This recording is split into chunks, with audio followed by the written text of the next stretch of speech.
आजकल जो ageing process है लोगों का वो इतना स्पीड अप क्यों हुआ हुआ है? Is it because of our diet, lifestyle, या हमारी एस्थेटिक्स ही इस तरह की होती चली जा रही हैं, but somehow people are looking much older than their age? What is happening over here? ये ज़रा हम जानते हैं डॉक्टर आयशा अब्बास से, who is a family physician as well as a nutritionist. बहुत शुक्रिया आयशा हमारे साथ मौजूद होने के लिए।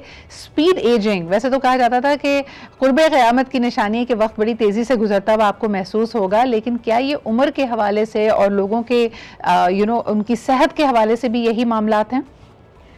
बिल्कुल, सेहत के हवाले से यही मामलात हैं। बस क्या है कि कंट्रोल करना बहुत मुश्किल हो रहा है, स्पेशली हमारे टीन एज जो ग्रुप है उससे। वो क्या कहते हैं कि दिल भी किसी ज़िद पे अड़ा है बच्चे की तरह, या तो सब कुछ ही मुझे चाहिए या कुछ भी नहीं।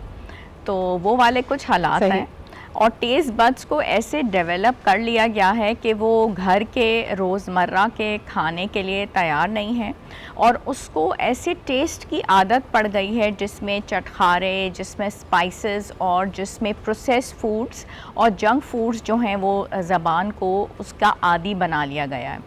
और इस वजह से जो चीज़ें नेचुरल नहीं हैं और बिल्कुल भी उसमें कोई नेचुरल ग़िज़ाइयत शामिल नहीं है, सारी चीज़ अननेचुरल है, केमिकल्स हैं, प्रोसेस्ड हैं, और वो डाइट में एडेड होने की वजह से जो सारे हार्मोनल इम्बैलेंसेस हैं वो बच्चों में बहुत जल्दी हो रहे हैं।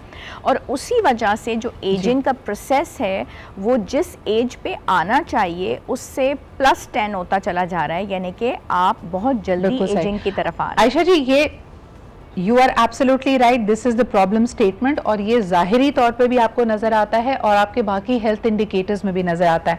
मुझे बताइए कि अगर किसी की उम्र 30 पे पहुंच चुकी है, 30 के बाद ये प्रोसेस और तेज़ हो जाता है, 3 ऐसी चीज़ें बताइए जो हमें अपनी डाइट से बिल्कुल एलिमिनेट कर देनी चाहिए। हमें अपनी डाइट से जो एलिमिनेट कर देनी चाहिए वो हमें मीठा, और जिसके अंदर मीठा एक बहुत ही वास्ट वर्ड आ जाता है, लेकिन अगर हम उसको देखें तो हमें कोल्ड ड्रिंक्स और बेकरी की चीज़ें, ये वाली जो भी बेकरी का सामान होता है जिसमें बिस्किट्स आ जाते हैं, जिसके अंदर पिज़्ज़ाज़ हैं और जिसमें पैटीज़ हैं और जिसके अंदर कोल्ड ड्रिंक्स हैं और जिसके अंदर चॉकलेट्स हैं, ये जो चीज़ें हैं ये एलिमिनेट कर देनी चाहिए। हाँ, अगर हमें मीठे का बहुत दिल करे तो डार्क चॉकलेट का इस्तेमाल हम कर सकते हैं, थोड़ा सा बाइट हम उसका ले लें तो हम उससे सुकून हासिल कर सकते हैं। ओके, एक तो आपने मीठा कहा, इसके अलावा कुछ चाहेंगी कि लोग एलिमिनेट करें? What about caffeine? हमारे यहाँ लोग चाय कॉफ़ी का बहुत ज़्यादा इस्तेमाल करते हैं। अगेन कोल्ड ड्रिंक्स में भी कैफ़ीन होती है, बट पर्टिकुलरली ये जो हॉट बेवरेजेस हैं, चाय और कॉफ़ी, क्या हमारी एजिंग को स्पीड अप करती है? उसको हम बिल्कुल एलिमिनेट नहीं कर सकते लाइफ से, क्योंकि चाय और कॉफ़ी में भी कैफ़ीन होती है और ग्रीन टी के अंदर भी कैफ़ीन शामिल होती है। लेकिन ऑफ कोर्स शुरू से हम ले रहे होते हैं, तो अगर हम उसको बिल्कुल एलिमिनेट करेंगे तो माइग्रेन्स हो जाते हैं। तो उसमें यह है कि चाय के 2 कप और कॉफ़ी का 1 कप और ग्रीन टी के 2 कप अगर हम ये दिन में ले लेते हैं, बट विदाउट शुगर, उसमें से हम शुगर को दोबारा मैं उसके ऊपर ही जोर दूंगी कि उसको अगर हम निकाल दें और इस तरीके से हम ब्लैक कॉफ़ी ले लेते हैं या थोड़ा सा हम उसमें मिल्क ऐड कर लेते हैं, ओके, दैट्स अलाउड। लेकिन बहुत ज़्यादा कैफिनेटेड चीज़ें जिसमें कोल्ड ड्रिंक्स को मैं स्पेशली बार बार कहूँगी, उसको एलिमिनेट करना ज़रूरी है। ओके आयशा जी, मीट के बारे में क्या कहेंगे? अभी खैर बकरा ईद गुजरी है और रेड मीट के हम सब दिलदादा लगते हैं। ख़वातीन में अगर देखा जाए तो उनको चिकन बहुत ज़्यादा पसंद होती है। मीट हमारे एजिंग प्रोसेस के साथ कैसे लिंक करता है? और अगर आप अपनी सेहत का ख्याल रखना चाहते हैं, अपने अपने लुक्स का ख्याल रखना चाहते हैं, तो किस तरह मीट की कंजम्पशन हो?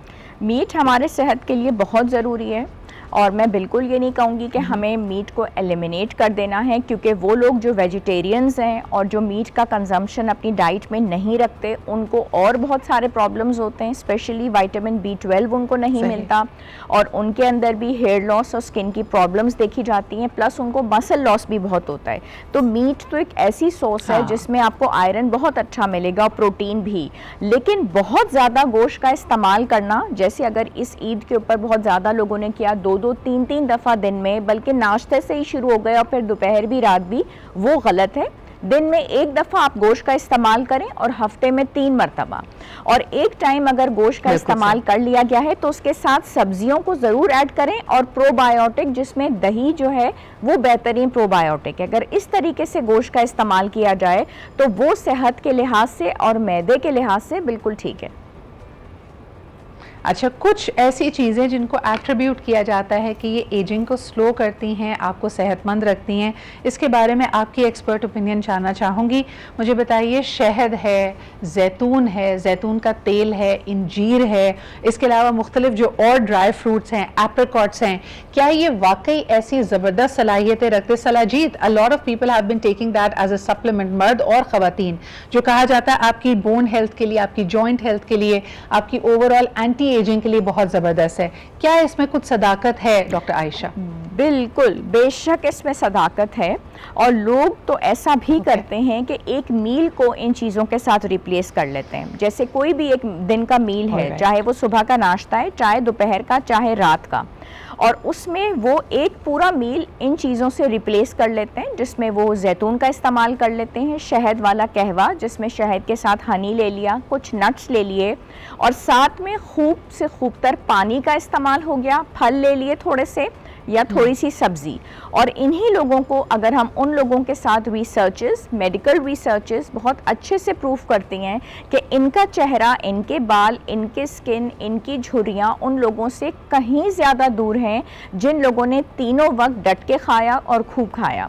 तो ये चीज़ें एजिंग प्रोसेस बहुत बहुत शुक्रिया कि absolutely, so thank you very much कि ये वो डाइट की चीज़ें हैं जो आपके एजिंग प्रोसेस को स्लो करेंगी, आपकी हेल्थ को भी अच्छा रखेंगी। So please be mindful of it, क्योंकि जान है तो जहान है। Health is the greatest wealth that you have.